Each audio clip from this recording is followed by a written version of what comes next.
Yes, friends, chemical properties of carboxylic acids, that part is under consideration, and under that we are now going to consider esterification. Actually, we are going to consider the mechanism of esterification, and just first outline or introduction and then proper mechanism. Okay, that will be our style of learning. Now, carboxylic acid, it can be R, this can be same or different, R or aryl even. So instead of taking general R frank, I have selected example. काही फरक पडत नाही, मी acetic acid घेतलं, तुम्ही R समजून करा किंवा उद्या होमवर्क म्हणून इथाईल समजून करा. तिकडं मिथाईल घ्या, इकडे इथाईल घ्या, दोन्ही सेम घ्या. मेकॅनिझम तीच. अल्कोहोल कुठला आहे आणि ॲसिडिक कार्बोनिल ग्रुपला अल्काईल कुठला आहे, त्याप्रमाणे कुठला इस्टर होणार तेवढं कळलं की झालं. ठीक आहे. येस. तर acetic acid, ethanoic acid plus ethyl alcohol, reaction लिहिण्याच्या सोयीने मी असं केलं ते CH3CH2OH म्हणजे हा नेहमीचा C2H5OH, ethyl alcohol, ethanol, in presence of concentrated H2SO4, highly concentrated H2SO4, and heating, strong heating, symbol heating चा लिहिला आहे पण ते actually strong heating. Okay. What we get is that we get ester. मग आता ester होतो याचा अर्थ ester फंक्शनल ग्रुप आपल्याला माहीत असतो नाही का. ester फंक्शनल ग्रुप म्हणजे आम्हाला माहीत असतो की बेसिकली हा, आणि दोन्ही साईडला इकडे जर H असेल तर कार्बॉक्सिलिक ॲसिड, आणि ऑन बोथ साइड्स अल्काईल और अराईल ग्रुप सेम और डिफरंट तर ईस्टर. समजा इकडं आर आणि इकडं कोणतरी वेगळा किंवा तोच ईस्टर. तर याच्यामध्ये ईस्टर जर व्हायचं असेल तर वॉटर इज गिवन आउट असं दिसतंय. मग मी आता ईस्टर लिहितो, पण असं ईस्टर लिहिणार म्हटल्यानंतर मग OH इथून आणि H इथून असा ईस्टर होणार का OH इथून आणि H इथून. तर ॲक्च्युली पहिला सांगून टाकतो काय होतं, मग ते त्याचे प्रूफ आणि मेकॅनिझममध्ये आणखी होऊन जाईल. हा OH आणि इथून H असं वॉटर बाहेर पडतं, आणि मग मी ते आता लिहिताना असं एका कलरमध्ये लिहितो. ओके. प्लस मग तो उरलेला पार्ट सगळा ओके C2H5 शॉर्टमध्ये लिहितो आता मी, इथाईल इस्टर नाही का. हे असं हा OH आणि हा H. ॲसिडिक हायड्रोजन वॉटरमध्ये डिझॉल्व केल्यावर कसं इथं हेट्रोलायसिस होतं, त्यामुळं हा H आणि हा OH मॅथमॅटिकल स्टाईलने विचार केला फक्त, मेकॅनाइज्ड म्हणजे केमिस्ट्रीचे मेकॅनिझम बाजूला ठेवून, म्हणजे कोण आले एकत्र तर काही फरक पडत नाही, पण मेकॅनिझम म्हणून सांगतो की ॲक्च्युली वॉटर जे बाहेर पडतात, carboxylic acid in general, carboxylic acid कुठलाही असेल plus alcohol same or different म्हणून, तर इथून OH आणि इथून H गिव्स वॉटर प्लस मग उरलेला हा ऑक्सिजनचा मग कार्बनला बॉन्ड होणार. त्यामुळं what we get is ester. समजलं का. This is Easter.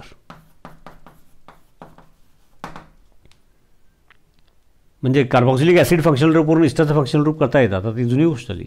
इथं तर हायड्रोजन ॲटम असतं तर ते carboxylic acid, acidic hydrogen replaced by alkyl और अराईल ग्रुप सेम और डिफरंट ईस्टर, त्याच्या प्रॉपर्टीज वेगळ्या. ओके. तर ही पहिली गोष्ट. आणि हे आपल्याला कायनेटिक आयसोटोपिक इफेक्ट किंवा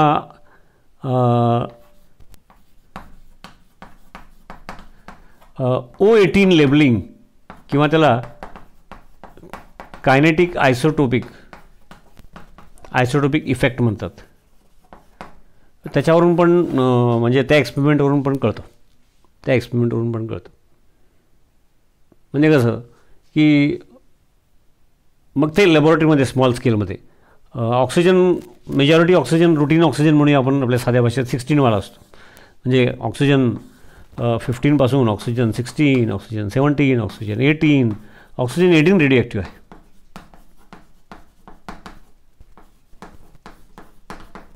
मेजॉरिटीमध्ये हा असतो नाही का, हे 17, 18.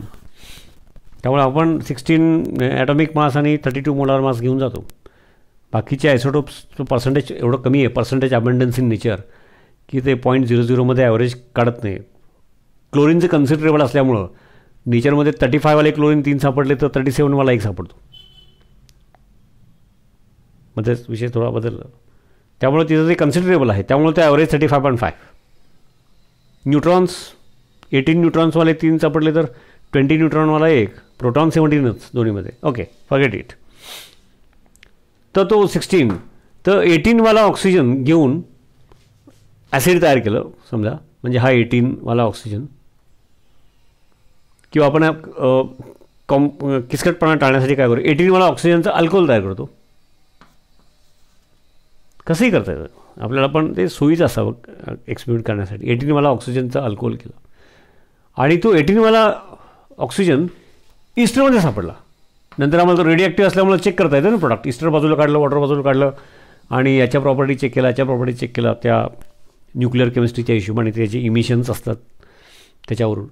आणि आमच्या लक्षात आलं की 18वाला ऑक्सिजनपासून बनवलेला अल्कोहोल आणि आपला नेहमीचा कार्बॉक्सिलिक ॲसिड इस्टरिफिकेशन केलं, concentrated H2SO4 strong heating, symbol जरी हिटिंगचा दिला असला तरी स्ट्रॉंग हिटिंग लिहायचं होतं मला, मी एक्सप्लेन करताना लिहिले आता पटकन. तर carboxylic acid plus alcohol gives ester plus water. मग वॉटरच काढायचं तर इथून ओएच आणि इथून एच, तर कोणी म्हणेल इथून ओएच आणि इथून एच, शेवटी काय इस्टर तोच तयार होणार आहे कागदावरती, बोर्डवरती.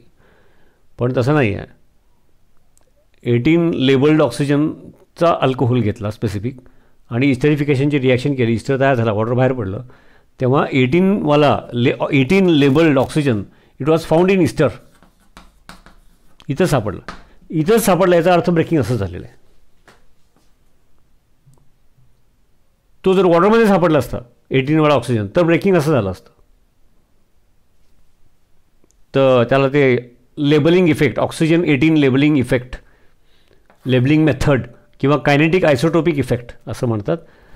लेबलिंग साधं वर्ड कधी कधी वापरतात, O18 लेबलिंग असं म्हणतात. तर त्याच्यावरून ते आपल्याला पहिल्यांदा म्हणजे बेसिकली वॉटर म्हणजे. आणि त्यामध्ये आणखी एक गोष्ट सांगतो ना की इथं कार्बॉक्सिलिक ॲसिड आणि alcohol react with each other, of course in presence of strong डिहायड्रेटिंग agent H2SO4. इथे H2SO4चा डबल रोल आहे, आता मेकॅनिझममध्ये कळेलच.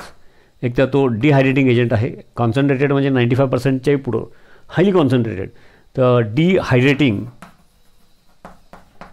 डिहायड्रेटिंग एजंट, तो डिहायड्रेटिंग एजंट आहेच, प्लस त्याचं आपण ॲसिड असल्यानंतर जे इतर वेळेला रोल बघितलेला आहे तो पण रोल आहे, प्रोटोनेटिंग एजंट.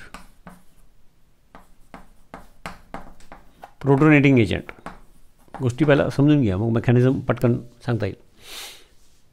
तर बाय प्रोडक्ट वॉटर आहे ना, आणि तो एवढा स्ट्रॉंग असतो की त्याच्यामध्ये SO3 फ्युम्स पण येत असतात, तर दे विल ॲब्सॉर्ब वॉटर. म्हणजे तो, आणि त्यामुळं reaction it will go more and more in forward direction. नाही तर ही रिव्हर्सिबल रिॲक्शन आहे. Because of concentrated H2SO4 the by product water is absorb and it is not available for reverse reaction. त्यामुळं ही नाहीतर 10% 15% forward जाऊन थांबले असते, equilibrium आला असता. It goes more and more in forward direction. त्यामुळं तो डिहायड्रेटिंग एजंट आहेच. कॉन्सन्ट्रेटेड H2SO4 इज डिहायड्रेटिंग एजंट असं म्हणतात. अरे डायल्यूट नसतो, concentrated H2SO4 is डिहायड्रेटिंग agent, strong डिहायड्रेटिंग agent. आणि मग कॉन्सन्ट्रेटेड म्हणजे 90%ला पण कॉन्सन्ट्रेटेड म्हणतात, इस्टरिफिकेशनला मिनिमम 95%.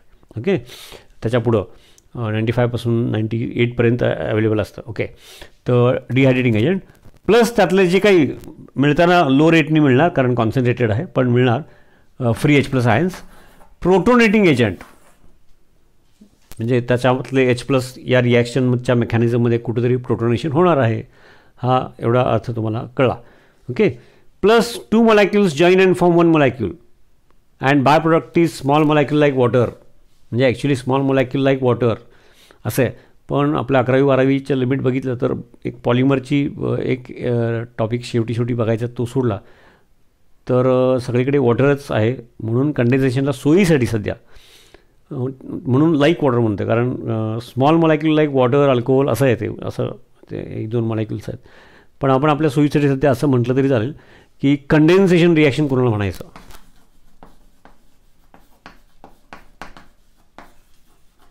मग आपण कंटिन्युअस इथरिफिकेशन प्रोसेस, इथर अल्कोहोल प्लस अल्कोहोल गिव्स इथर प्लस वॉटर, तिथं पण तेच आहे. कंडेन्सेशन रिॲक्शन म्हणजे काय, 2 molecules join and form 1 molecule. बघा carboxylic acid and alcohol in such a way that water small molecule like water, म्हणजे इथं वॉटर इज बाय प्रोडक्ट, तर the reaction is called as condensation reaction. ते होत असताना water molecule बाहेर पडला, तर आता लक्षात आलं की OH ग्रुप हा कार्बॉक्सिलिक ग्रुपमधून आलेला आहे आणि हायड्रोजन अल्कोहोलमधून आलेला आहे. ते आम्हाला O18 लेबलिंग मेथडनी कायनेटिक ऑक्सिजन हा रेडिओ ॲक्टिव्ह आहे त्याच्यावरून कळलं. तो आम्हाला इस्टरमध्ये सापडला, वॉटरमध्ये नाही सापडला. याचा अर्थच असं ब्रेकिंग झालेलं आहे हे कळालं. आणि मुद्दाम फास्ट थोडं जनरल पण लिहून टाकलं, हे एक्झाम्पल घेतलं. आता मेकॅनिझमच्या हिशोबाने थोडं सांगतो स्टेप्स, आणि मग डायरेक्ट मेकॅनिझम लिहायला बरं पडेल. आता तुम्हाला अंदाज आला की कॉन्सन्ट्रेटेड H2SO4चा डबल रोल आहे. एक तर तो डिहायड्रेटिंग एजंट आहे, बाय प्रोडक्ट वॉटर आहे ते ॲब्सॉर्ब करायचे, त्यामुळे रिव्हर्सिबल रिॲक्शन होणार नाही. Basically this is reversible otherwise. आणि तो इट मेक्स अवेलेबल प्रोटॉन. आता याच्या आधीच्या आपण काही मेकॅनिझम्समध्ये बघितलेले आपण की प्रोटोनेशन पहिली स्टेप असते आणि मग तसंच असणार आहे. आता तुम्हाला हिंट मिळाली. इट इज अ प्रोटोनेटिंग एजंट, हा डबल रोल आहे. आणि मग इस्टरिफिकेशन कसं होतं ते बघण्यापूर्वी थोडं त्याचा एक चार्ट जरा सांगतो आणि मग मेकॅनिझम परत व्यवस्थित डिटेल. येस, मग इस्टरिफिकेशनचं आता आपण ऑक्सिजन 18 लेबलिंगनी काय समजून घेतलं. कंडेन्सेशन रिॲक्शन असं त्याला काय म्हणतात ते बघितलं. Carboxylic acid and alcohol general घ्या, नाहीतर एखादं एक्झाम्पल घ्या, गिव्ज इस्टर अँड वॉटर म्हणून इस्टरिफिकेशन हे बघितलं. कॉन्सन्ट्रेटेड H2SO4चा डबल रोल आहे ते बघितलं. आता थोडं पुन्हा सांगतो व्यवस्थित बघा. आता लक्षात येईल की पूर्वी जे काही आपण मेकॅनिझम्स वगैरे बघितले तर त्याला मॅच होणाऱ्या किती गोष्टी याच्यामध्ये येतात, रिपीट होतात. हा आता एक्झाम्पल घेतलं आहे म्हणून इथं R घेतलं तर जनरल झालं, तिथं R फ्रँक घेतलं तर जनरल झालं, त्यात काय विशेष. दोन्ही सेम R असतील किंवा हा मिथाईल आहे तिकडे इथाईल आहे, उलटं घ्या. एकदा मेकॅनिझम क्लिअर झाली डोक्यामध्ये की एक्झाम्पल घेऊन घेतली तर जनरलाइज करायची, जनरल घेतली तर एक्झाम्पल करायचं. ओके, आता हे कार्बॉक्सिलिक ॲसिड आम्ही बघितलं आहे बिकॉज ऑफ रेझोनन्स, नाही का. लोन पेअर सिग्मा पाय म्हणजे इट इज इन कॉन्ज्युगेशन. आणि मग ही लोन पेअर इथं जर शेअर्ड झाली तर यातला दोन्हीमधला जो पाय असेल तो इकडं लोन पेअर म्हणून जाणार. And because of this resonating form routine 2 lone pair आहेतच, असे बारीक बारीक लिहिलेत. आता हे पायवालेसुद्धा ऑक्सिजनकडे गेला म्हणजे ऑक्सिजनचा इलेक्ट्रॉन ऑक्सिजनकडे, कार्बनचाही ऑक्सिजनकडे गेला आणि त्यामुळं -1 चार्ज. आणि इथं लोन पेअर ऑक्सिजनची होती ती शेअर्ड पेअर झाली, नाही का. म्हणून ॲरो सोयीसाठी आपण दाखवत असतो. आणि त्यामुळं एकच लोन पेअर आणि पॉझिटिव्ह चार्ज म्हणजे ओव्हरऑल न्यूट्रल मॉलिक्यूल. मग काय याचा अर्थ काय बरं की this carboxylic acid for example acetic acid is present in 2 different resonating forms. त्यातल्या एका रेझोनेटिंग फॉर्ममध्ये या ऑक्सिजनवर निगेटिव्ह चार्ज येतो आणि इथं पॉझिटिव्ह. म्हणजे इलेक्ट्रॉन, याचा अर्थ हे ॲक्च्युअल स्ट्रक्चर हे these are the 2 resonating forms and actual structure is resonance hybrid of these 2 possible resonating forms. आणि त्यातल्या एका रेझोनेटिंग फॉर्ममध्ये इथं निगेटिव्ह आणि इथं पॉझिटिव्ह म्हणजे इलेक्ट्रॉन डेन्सिटीचा एकूण ट्रेंड, फ्लो, कर्ल, दिशा अशी इलेक्ट्रॉन रीच, हा मोर इलेक्ट्रॉन रीच आहे, हा त्याचा अर्थ आहे. दॅट इज वाय प्रोटोनेशन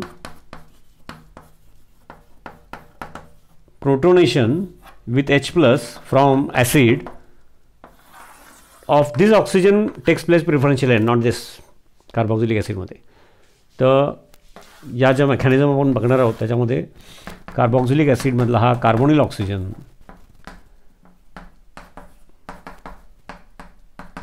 त्याचं प्रोटोनेशन होणार H plus from concentrated H2SO4 कळण्या इतपत असं लिहिलं आहे मी. ओके, प्रिस्क्रिप्शन लिहितात तसं. ओके, एक्सप्लेन केलं आणि वेळा झालेलं आहे चर्चेत. आता इथं सुद्धा 2-3 वेळा रिपीट झालं. Free H+ science from H2SO4.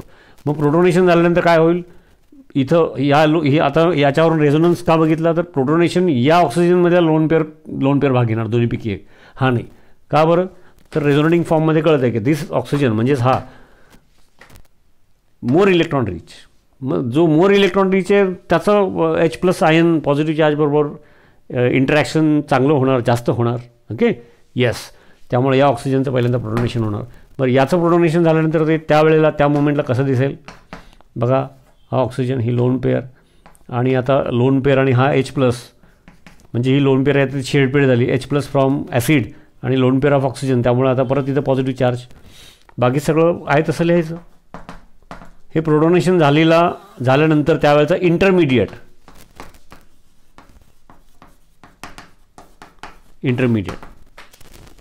आता प्रोटोनेशन इथं का गरजेचं आहे तर because of protonation this oxygen which is electronegative has tendency to pull the shared pair of electrons. प्रोटोनेशनमुळं काय झालं, ऑक्सिजनवर पॉझिटिव्ह चार्ज आला, म्हणजेच तो मोर इलेक्ट्रॉन डिफिशियंट झाला.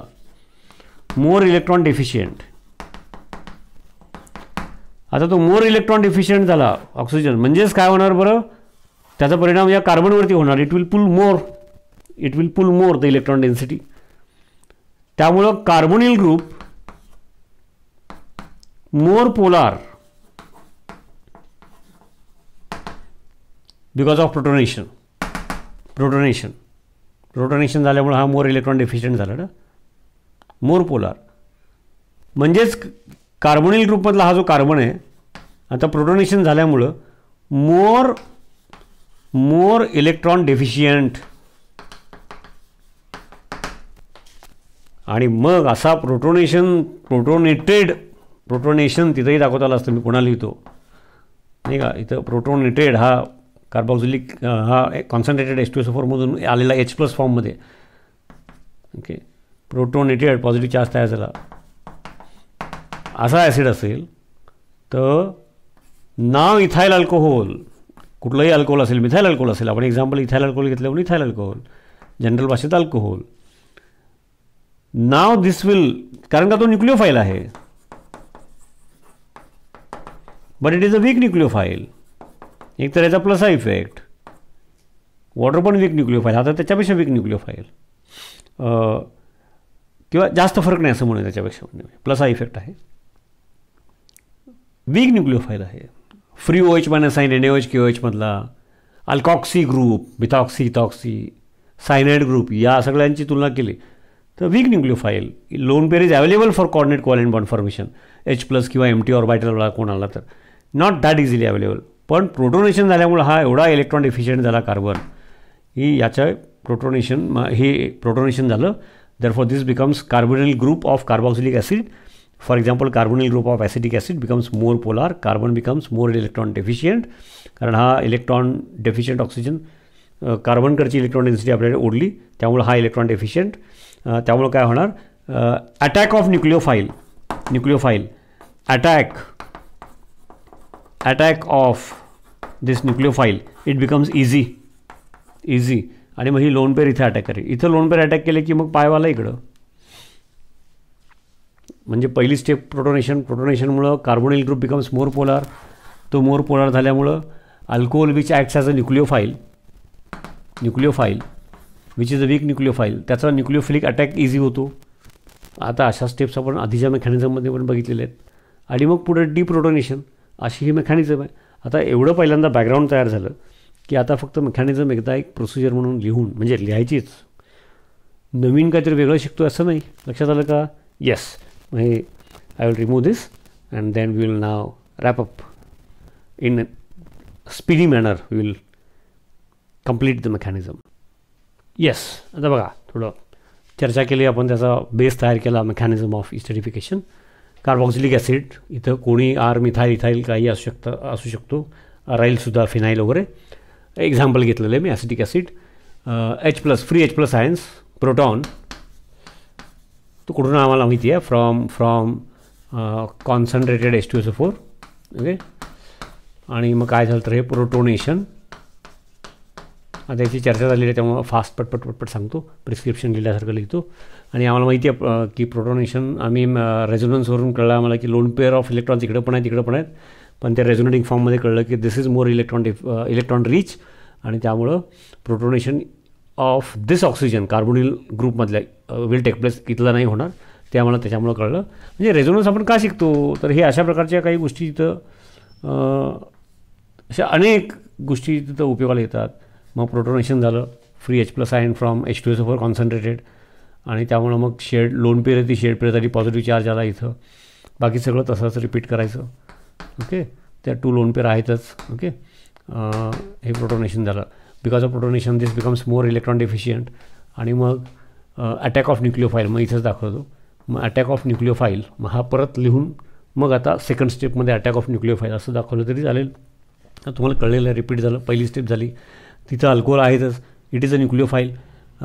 पण प्रोटोनेशन झाल्यामुळं हा मोर पोलर झाल्यामुळं now it can easily attack as a nucleophile. तर बघा C2H5OH नाही का, आणि मग ही लोन पेअर इकडं कार्बोनिल कार्बनवरती अटॅक करेल. या कार्बोनिल कार्बनवरती अटॅक केले म्हणजे लोन पेअरचं शेड पेअर झालं, कार्बनची व्हॅलन्सी 4. त्याप्रमाणे यामधला वीकली शेड डबल बॉन्डमध्ये एक सिग्मा एक पाय, वीकली शेड पाय, तो पाय आहे तो या ऑक्सिजनकडे जाईल. मग काय होईल, ती पहिली स्टेप झाल्यानंतर ही दुसरी स्टेप अटॅक नाही का, अटॅक ऑफ अल्कोहोल म्हणजे इथाइल अल्कोहोल इथे example, alcohol as nucleophile, as nucleophile. आणि मग त्यामुळं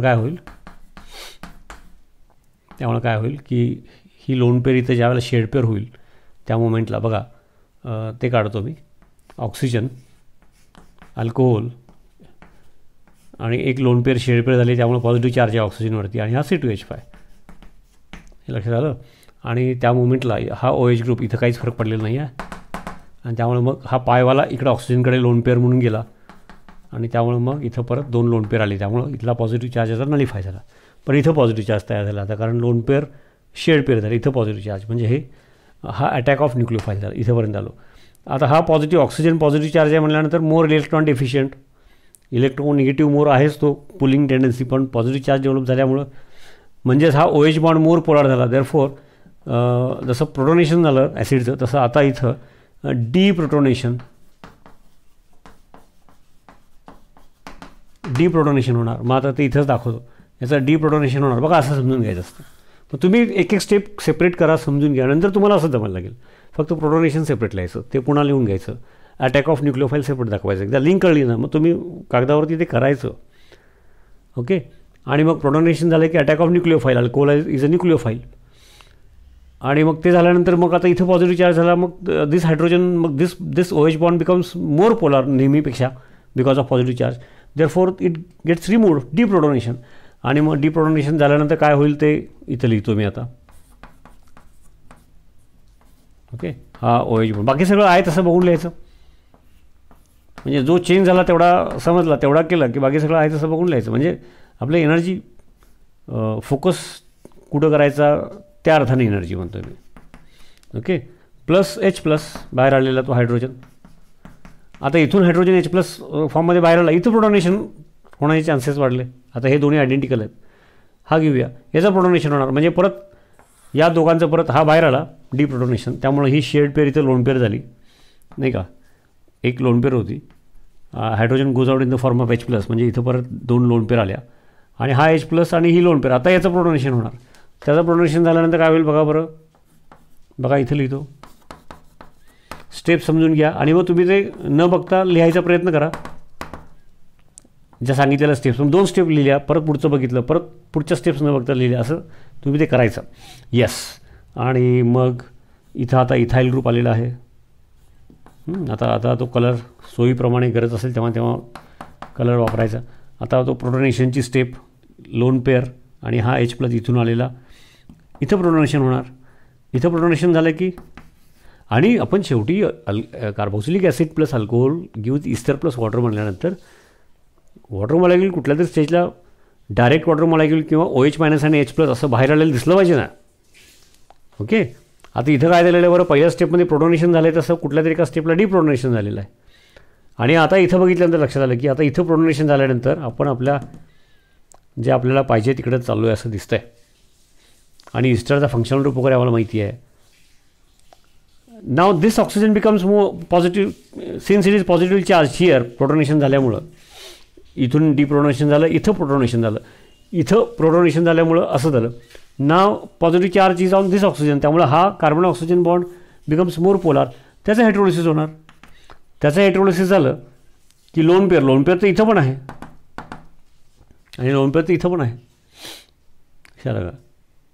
पण आपण इस्टरकडे चाललो आहे. कार्बोनिल ऑक्सिजन त्याचा सगळा दोन्ही पण शक्यता असतात. त्यातली एक शक्यता प्रिडॉमिनंट असते. मग इस्टर डोळ्यासमोर आणला प्लस म्हणजे वॉटर मॉलिक्युल फॉर्ममध्ये हा बाहेर पडेल. मग शेड पेअर ही because of positive charge on oxygen this becomes more polar, त्यामुळे हेट्रोलिसिस होणार. तर त्या मोमेंटला this lone pair becomes a shared pair, कारण याची कार्बनची व्हॅलन्सी 4. ठीक आहे. त्यामुळं काय होईल बघा, त्यामुळं काय होईल आता तेवढाच चेंज करतो. मग ही शेड पेअर आहे ती ऑक्सिजनकडे गेली, लोन पेअर वॉटर मॉलिक्युल बाहेर आला. कळलं का. आता कलर सेम ठेवला आणि मग ही लोन पेअर आहे ती शेड पेअर झाली. प्लस बघा हा कार्बन, बघा हा जे ग्रुप आहे तसे पहिला रुटीनमधले हा मिथाईल ग्रुप नाही का, आणि हा ऑक्सिजन आणि लोन पेअर आता शेड पेअर झाली म्हटल्यानंतर मग एकच लोन पेअर राहिली, त्यामुळे इथं प्लस चार्ज झाला. आता याचा अर्थ परत हा इलेक्ट्रॉन डेफिशियंट झाला म्हटल्यानंतर this hydrogen it will go out in the form of H+ ions, आणि तो H+ आयन्स फॉर्ममध्ये बाहेर गेला की ही शेड पेअर आहे ती लोन पेअर होणार.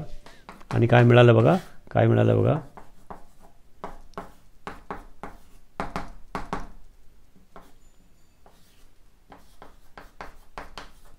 काय आहे इस्टर नाही का. आपण जे नॉर्मली असं लिहितो, आता इथे एक्झाम्पल घेतलं आहे, तुम्ही त्याला दुसरं एक्झाम्पल बदला, जनरल करा, same thing. Ethyl acetate, acetic acid hydrogen असतं तर acetate, ethyl acetate, ethyl ethanoate, ester. तर हे त्याचं मेकॅनिझम आहे. तर त्याच्यामध्ये लक्षात घ्या, alcohol carboxylic acid plus alcohol, त्याच्यामध्ये in presence of concentrated H2SO4, in presence of concentrated H2SO4 protonation of carbonyl oxygen first takes place. त्याच्यामुळे carbonyl group becomes more polar. Therefore attack of nucleophile, alcohol as a nucleophile, it is a weak nucleophile, पण मोर polar झाल्यामुळे attack of nucleophile becomes easy. मग attack of nucleophile झाला की इथं positive charge आला, मग डिप्रोटोनेशन, आणि आपण शेवटी इस्टर तयार होतो, वॉटर मॉलिक्युल बाहेर पडतो, हे आम्हाला माहीत असतं. त्याप्रमाणे मग आपल्याला प्रोटोनेशन त्यातले जे काही स्टेप्स आहेत त्या लक्षात ठेवायला काही फार अडचण येणार नाही.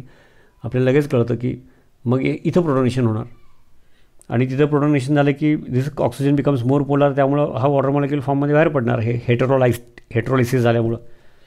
मग ही शेड पेअर जाईल ऑक्सिजनकडे, त्यावेळेला ही लोन पेअर इथे येणार. आता ही पण लोन पेअर येणार असं म्हणत आणलं तर आणा तुम्ही क्षणभर, ते होणारच नाही असं नाही, ती शक्यता कमी राहते. पण आम्हाला जो इस्टर पाहिजे त्याच्यासाठी कुठलं होणार असा विचार करायचा. ओके. आणि मग इथं आलो आपण, आणि पॉझिटिव्ह चार्ज इथं तयार झाला, याचा अर्थ याचं हेट्रोलिसिस इझिली होणार, hydrogen goes out in the form of H+ ions. तर अशा पद्धतीने हे मेकॅनिझम, इस्टरिफिकेशन मेकॅनिझम, आणि आधी पण अशा प्रकारच्या काही गोष्टी आपण बघितलेल्या आहेत, हे तुम्ही बघायचं, न बघता करायचं. हेच एक्झाम्पल करा, अल्काईल ग्रुप थोडंसं बदलून करा,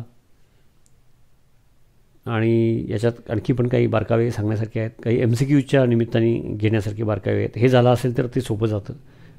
येस.